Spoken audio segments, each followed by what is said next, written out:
uKhuzani ephendula umbuzo othi uthwele ngalesikhathi ese-UK.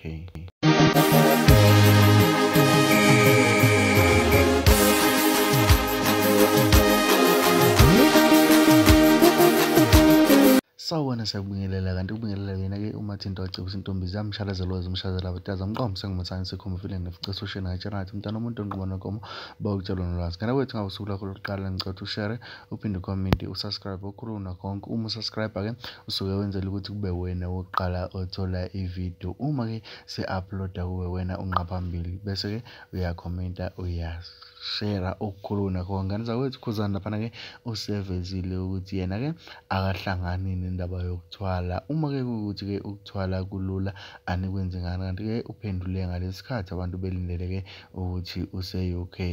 Uphendule ngale ndlela elaleleka kanje. Ngiyathanda ukulalelisa nansi umlaleli wami. Kubalulekile ukuthi makusetshenzwa sebenza musuba yivila ngoba nje okuyivila nje ulindele ukuthi abanye mabephumelela bese ukuthi baneyinyoka. So ngokuzivama amavila la avamise ukuthi abantu mabephumelela bathi baneyinyoka ngoba ngesale sisebenza bona basobelele bona bebhizi behla benyuka bephusha impilo kumnandi singalele thina uma sesizuza bese beqala bethi ke sineyinyoka. Anginayo inyoka ngimncane kangaka ngayekaphi inyoka uma itholakala inyoka kuvimbeni ukuthi wonke umuntu abe nayo.